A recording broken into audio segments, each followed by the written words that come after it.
Bonjour. Je suis Dexter.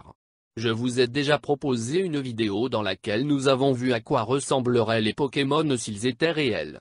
Comme je vous l'ai déjà dit, mon système est conçu pour vous informer et vous divertir, alors voici un deuxième épisode.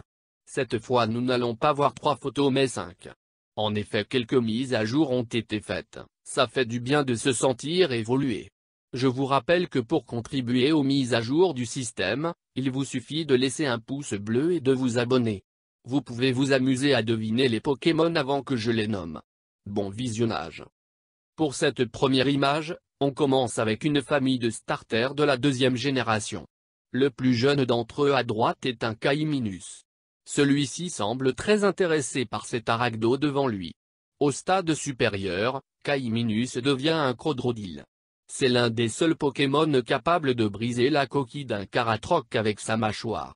Et d'ailleurs celui-là n'a eu aucune chance. Quant au Pokémon le plus imposant, le plus badass, celui qui a donné son nom à la photo, c'est un Alligatueur, la dernière forme d'évolution de Kaiminus. Je ne peux ressentir d'émotion mais mon générateur informatique de logique m'informe que je devrais avoir peur de lui si je me trouvais en face.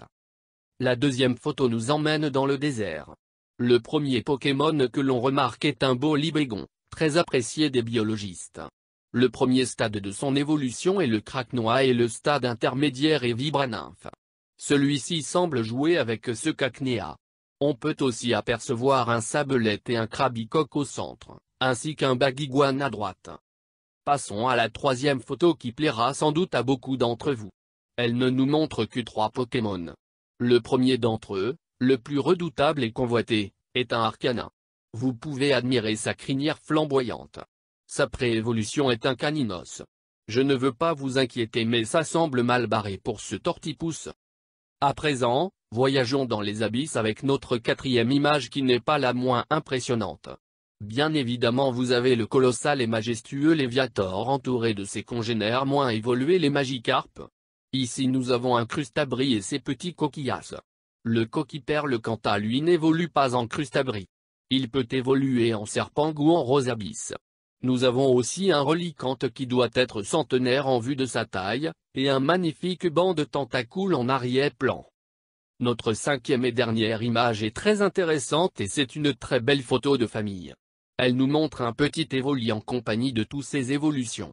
Dans l'ordre nous avons, Noctali, Voltali, Aquali, Pyroli, Mentali, Givrali et Fiali. Fin du programme. J'espère que cette vidéo vous aura plu et qu'elle a renforcé en vous l'espoir qu'un jour les Pokémon seront réels. Si ce programme vous a plu, n'oubliez pas de laisser un pouce bleu pour améliorer mon système et abonnez-vous. Au plaisir de vous revoir.